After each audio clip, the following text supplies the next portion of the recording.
High, আমি ময়ূরী। আজকে তোমাদের সাথে আমার কালীপুজোর মিনি ব্লগ শেয়ার করব। রাত্রেবেলা আমরা বেশ ছাদে উঠে বাজি-ফাজি ফাটিয়ে ফ্যামিলির লোকজনের সাথে খুব এনজয় করে মিডনাইট একদম ১২ টার দিকে আমরা প্যান্ডেল হপিং এ বেরিয়েছিলাম। আমি, বোন, রাহুল, জ্যোতিষ্ক ৪ জনে মিলে। আর তোমরা তো সবাই জানো আমাদের বারাসাতে অনেক ভালো কালীপুজো হয়। অনেক দূর, দূর থেকে বাইরে থেকে সবাই কালীপুজো বারাসাতে দেখতে আসে। আর আমরা তো বারাসাতেই থাকি। তো অবশ্যই রাত্রেবেলা বেরোবো, দেখতে যাবো। বেশ মজা লাগছিল। রাত্রেবেলা প্যান্ডেল হপিং এ বেরিয়েছি। তো খুবই সুন্দর, চারিদিকটা বেশ ভালো লাগছিল। আর একটা প্যান্ডেলের পাশে মেলা হচ্ছিল। তো সেখান থেকে আমরা একটু পাপড়ি চাট খেয়েছিলাম।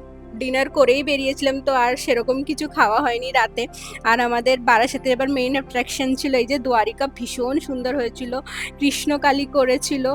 ভেতরের ঠাকুরটা বেশ ভাল লাগছিল। তো সারারাত প্যান্ডেল হপিং করে এখন আমরা বাড়ি যাচ্ছি। আজকে এইটুকুই। চলো বাই। আবার দেখা হবে